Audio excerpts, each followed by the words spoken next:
Thank you so much for that warm welcome. What a great day. President Montague, distinguished vice presidents, and members of the President's Cabinet, AKA the platform people, my esteemed colleagues in the faculty, our honored guests, family members and friends, and most important, the graduates of the class of December 2021.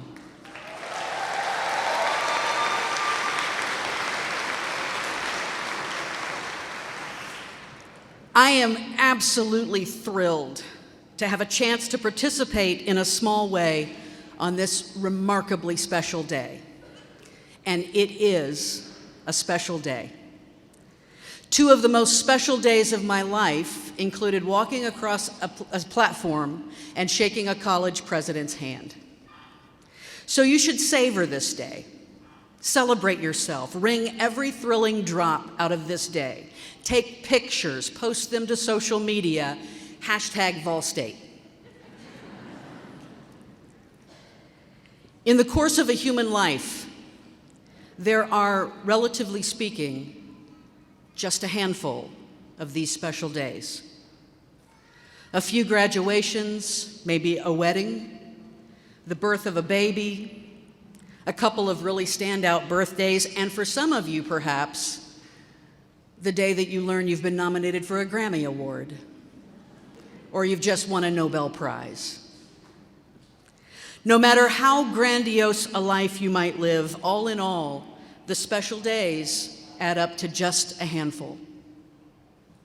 All the rest, the vast bulk of a human life, is made up of non-special days. Just regular old days. You know those days where you get up and you have some breakfast and you get dressed and you go out to do what it is you do in the world and you come back home, have dinner, watch some TV, and go to bed so you can get up the next day and do it all over again. This, my friends, is going to be the vast bulk of your life. So it seems to me that we might want to take a moment to think about how to best live those non-special days, because we know how to live the special ones. They have a program that tells us what to do next. But on those non-special days, we set the program. We make the agenda. So how do we do that in a way that creates a life that is meaningful? Meaningful and rich and purposeful and rewarding and satisfying in that deep, deep way that we all desire. Well, I've given some considerable thought to that, and I've come up with 2 suggestions for how to accomplish this. Now, I know that all speeches and all papers are supposed to have 3 points. It's the law. And I know that Professor Asante is over there somewhere marking me down on his speech rubric right now. But since I'm probably one of the least important parts of your special day, I'm going to limit myself to just 2. Here's the first suggestion. Make it a top priority to discover, uncover, and live from the space of your authentic self. Get to know who you really are. This is ancient wisdom. 4,000 years ago, the people Socrates would have referred to as the ancient Greeks built a temple for Apollo at Delphi, and inscribed on one of the columns were the words, "Know thyself," except they were written in Greek, or ancient Greek. Much more contemporary to our day, just a mere 400 years ago, William Shakespeare wrote in his play Hamlet, "This above all, to thine own self be true, and it must follow as the night the day, thou canst not then be false to any man." Now you might say, "Oh, I know who I am, Deb, and I'm going to be me no matter what. People are just going to have to get used to it." I know some of you say that because I've had you in class. And good for you. That level of confidence is admirable. You stay on that path. But you might want to know that you are a complex being with many layers. And for most of us, this journey to self-knowledge is one that takes years, decades even, for all rights and purposes, a lifetime. You see, deep inside of you, there is this second you, this internal you, and for a long time, it just stays quiet, just kind of goes along for the ride. It sometimes makes itself known at an early age in those who write middle school poetry, or those who feel a twinge of nostalgia at the sight of the setting sun. But for most of us, this dive into our true self really starts to speed up in adulthood. It may putter along for a while, but there are certain experiences that can really shift it into high gear, like maybe some time spent in therapy or on a spiritual journey. Often, I'm sorry to tell you, it will be a heartbreak or a loss that compels us forward in really knowing ourselves. This increasing awareness of your authentic self becomes a relationship, an interaction between your outer self, the one you show to others and for most of your life you think is the real you, and your inner, truer self. Once this relationship becomes known to you, it can be nurtured in an intentional way. This often involves long talks into a mirror and long walks in the woods. Whatever form of self-reflection that best allows you to spend quality time learning more and more about the real you.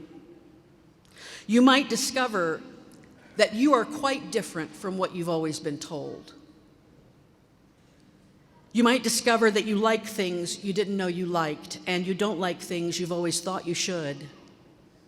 You might realize that who you really are is so much more than the story you've always believed about yourself. It might seem like a lot of work, this journey of self-discovery, but I've known many people who've undertaken it, and I've only ever heard one complaint. I wish I had started earlier. I wish I had lived more of my life as the real me. Here's the second suggestion. Grab every opportunity to be of service to others. I mean, grab it like a winning lottery ticket that just blew into your hand. Some of you are already motivated by service. Many of you chose your major because you wanted to be qualified and certified to help others in a particular way. I'm not just talking about the health science majors, though I know so many of you started on the path to be nurses and respiratory therapists and physical therapy assistants and radiologic technicians and ophthalmic technicians and EMTs and vet techs because it was important to you to be of service to others. But there are also history majors and criminal justice majors and biology majors and general studies majors who feel compelled to serve in some way. I also know, let's just be honest for a minute, that some of you aren't thinking about service at all. Maybe you're thinking you just have too much else on your plate right now to worry about others. You just climbed this huge mountain and you likely have another one in front of you. Maybe some more schooling or entering the job market. Your brain has been overwhelmed for semester after semester. You may have to put a roof over your head. Maybe you have a family that depends on you. Or maybe you're concerned about trying to establish your life in an uncertain world. And you really can't be bothered with thinking about being of service to others right now. And you know, that's okay. You be where you need to be. Do what is in front of you to do. But maybe just let me plant the seed of service in your spirit. No, Deb, no, you say, my spirit is full up. I have no space left for even a seed because, Deb, I am tired. Anybody tired? Mm-hmm. Okay, well, let me just offer the idea of a seed of service, just that much. Nope, no thank you, Deb, I'm full up.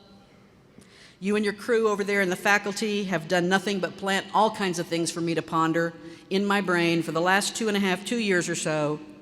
I have no more room for one more idea. So, okay, I hear you. I'll tell you what I'm going to do. I'm going to just present the whisper of a seed of an idea of service. And I'm going to trust that when your life quiets down a little, you'll hear that whisper when you're ready. There's an old movie made way back in the medieval period of 1954. The movie is called Magnificent Obsession, and it starred Rock Hudson and Jane Wyman, two people most of you have probably never heard of. But they were kind of like the Ryan Reynolds and Emma Watson of their day. Now, I'm not going to give away too many spoilers because I know you're all going to rush right home and watch it. But here's the important nugget. The magnificent obsession is giving. Now, there are 2 rules to the giving. 1, you have to give in secret. You can't announce your generosity or receive any acclaim for it. And 2, you can't seek to be paid back. You give without any thought to a return. You just give. Now, both of these rules are designed to make sure that you have no other motivation for giving than to just give, because according to the movie, if you follow this practice, if you give purely from a desire to be of help to others, it becomes a magnificent obsession that starts to act as a sort of personal power plant. I'm not talking about the kind of power that you can wield over another person. This is a deep internal sense of power. It's a deep internal sense of purpose and mission. It's a clarity of vision for your life. It connects you to something bigger than yourself, and that something will light you up. While you might have to focus right now on earning a living and feeding the outer you, it is service that will feed the inner you. And that's why it makes you feel powerful. Service nourishes your soul. Every year, these people behind me and those people to the right of you receive all kinds of data about the job market. They look carefully at how many nurses and EMTs are needed in our service area. They investigate how the new media complex planned for Hendersonville will provide possible jobs for our entertainment media production graduates. They meet with local business leaders to discuss how our mechatronics program or logistics program or art program or education program helps provide graduates that support and sustain our community. They negotiate transfer agreements with regional universities to make the transition to the next academic level as smooth as possible for our biology and English and history and mathematics majors. And this work they do is important. They're doing the work of matching your skills and desires with what your hometown needs from you, what your state needs from you. But on this special day, I want to tell you what the world needs from you. It needs for you to show up in service as your authentic self, shining the light that only you can shine, being the person that only you can be. And I'll let you in on a little secret. When you do that, when you serve from the heart and you show up as the real you, all of those non-special days will be suddenly brimming with the potential for magic and miracles and meaning. I'm so proud of you. Congratulations.